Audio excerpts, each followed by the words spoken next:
Alright guys, today we're going over how to get the ball up in the air versus keeping the ball on the ground. So we're going to be going over two main ways to strike the ball on the ground. The first will be with the inside of the foot for placement. The second will be with the laces for power. Then when we talk about getting the ball up in the air, we're going to be going over chipping the ball, and we're going to be going over driving the ball up in the air with the laces.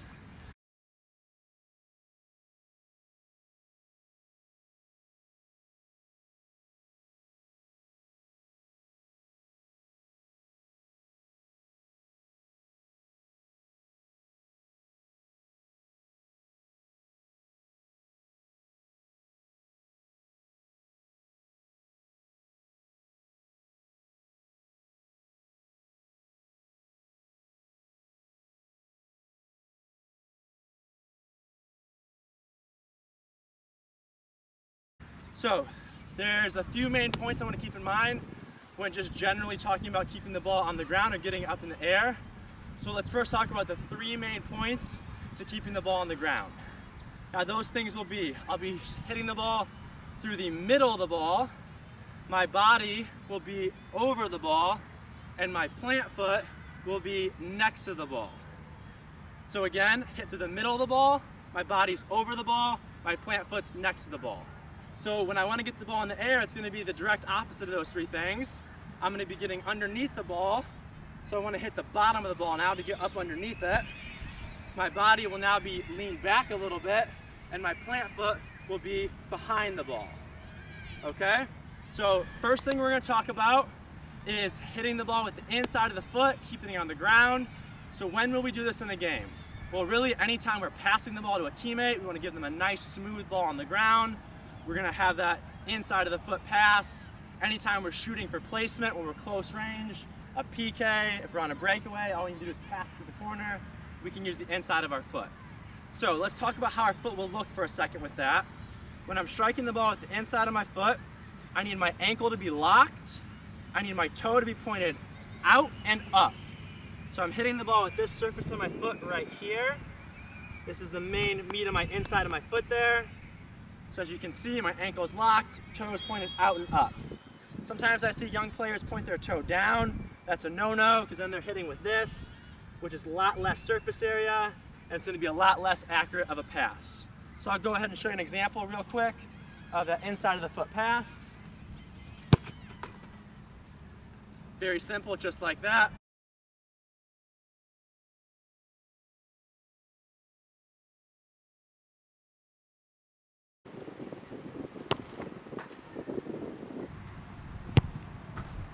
Next, we're going to talk about hitting the ball with the laces. So if I want to keep the ball on the ground again, we're still hitting through the middle of the ball, our body's still over it, and our plant foot's still next to it, but now I want more power. So this would be really for shooting, wanting to keep the ball on the ground.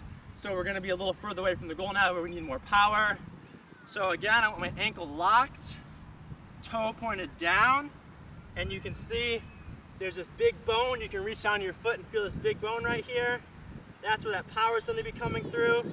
So we're going to ankle lock, strike right through the middle of the ball with a lot of power. So I'll go ahead and show an example of that.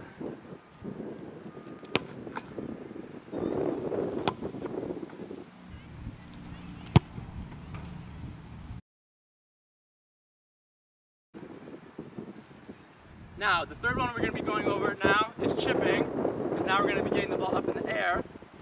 So when I chip the ball, I want to get the ball up in a hurry and down in a hurry. So when would we use this in a game? Well, if the keeper's off his line and we want to chip it up over the keeper where he can't reach it, but it needs to fall down into the goal, and if we drive the ball, it's going to go over the crossbar, so we got to get it up in a hurry and down in a hurry, so the chip will look like a bell curve. So I'm really going to be emphasizing how hard I'm hitting down on the ball here, getting underneath that ball to get it to pop up in a hurry, but I'm not having too much power on it because I want it to drop. If we chip properly, we should have backspin on the ball. So when we are chipping the ball, we're going to be hitting it right about here where our big toe meets our foot. This is the part of the foot that's going to be getting underneath the ball. Right there you can feel where your big toe meets your foot. So I'll go ahead and show an example of this one. I'll chip this up over the crossbar and then it will drop hopefully pretty soon. So you can see the ball didn't cover that much distance. it went up over the crossbar and dropped down pretty quickly.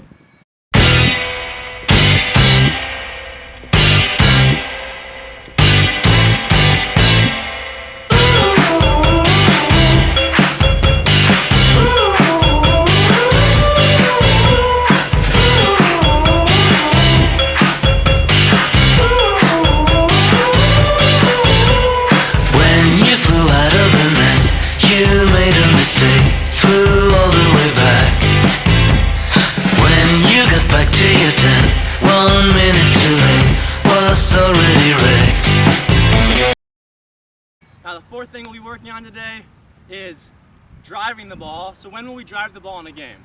Well, whenever a goalie takes a goal kick, he's going to be driving the ball because that ball is going to be taking off like an airplane, covering a lot of distance, and then it's going to eventually drop off.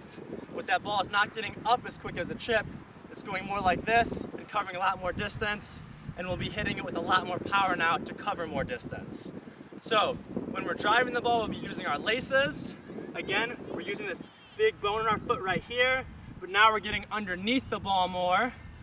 So we want to hit the bottom of the ball to get underneath it to get to go up in the air, and we're hitting it with a lot of power now. So I'll go ahead and show you an example of that.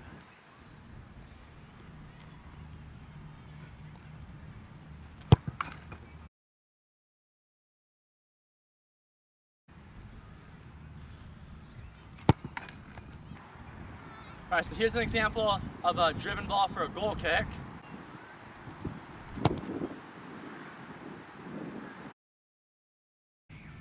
Now, one important thing to remember is when we're driving the ball, it can be for a goal kick where we're covering a lot of distance, something like that. Another good example would be if a center back or a wing back is playing it to a wing midfielder, making a run and the ball is covering a lot of distance. We want to get it there in a hurry, because if the ball is hanging too long, it can give the defenders time to hustle back and get in position. But if we get it there quickly, our attacking teammate can get the ball down on the ground and go off to the races soon. So that would be an example of where we're covering a lot of distance with a driven ball, but also we can just drive a ball and it can only be about 30, 40 yards if we just want to get it there quickly. It doesn't always have to be a very long driven ball. So I'll go ahead and show you an example of just how to drive a ball with not too much power. Really the only difference is I'm just hitting it with less power, but I'm still going to be driving.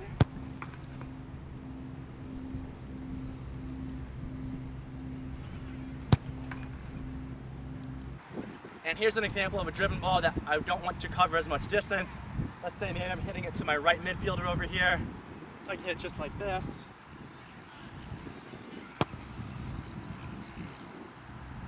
So you can see the ball doesn't go as high in the air, but it's still a driven ball, nice and low. Obviously that'd be if there's no defenders in the way, because if there's defenders, I need to get it up and over their head. It's a fraction of the whole, but it's hard to control. And get this straight. You can't count on a second chance.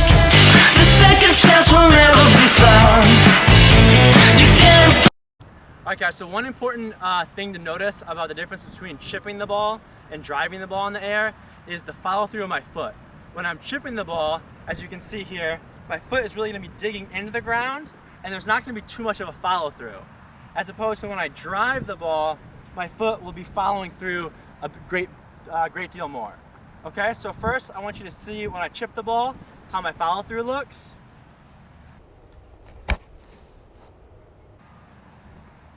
So you can see there's not too much of a follow through because my cleats really dig into the ground. Now when I'm driving the ball up in the air, you can see the way my foot finishes up there in the air. So that's an important thing to remember.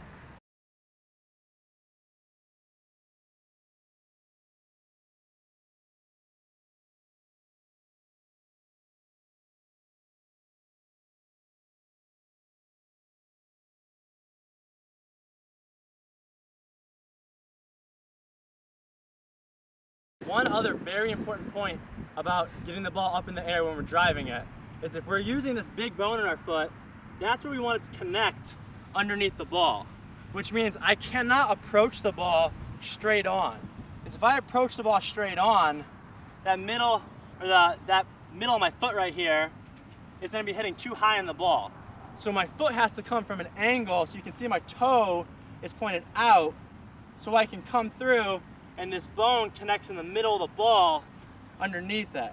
So that's why you see me starting off to the side here, so I can come from the side and get underneath it. I've told people before, you know, it wouldn't even matter, say if your toes weren't there, that bone in the foot, you could still swing through and get that power on the ball. So I'll show you one more time. As you can see here, I'm coming off to the side of the ball to come at it at that angle.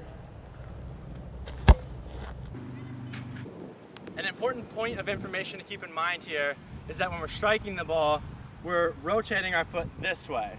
So I can get this big bone in my foot here underneath the middle of the ball. If I come through like this, I'm going to be more likely to end up bending the ball or putting side spin on the ball, which that's okay if that's what we're going for, but right now the only spin we're looking for is backspin.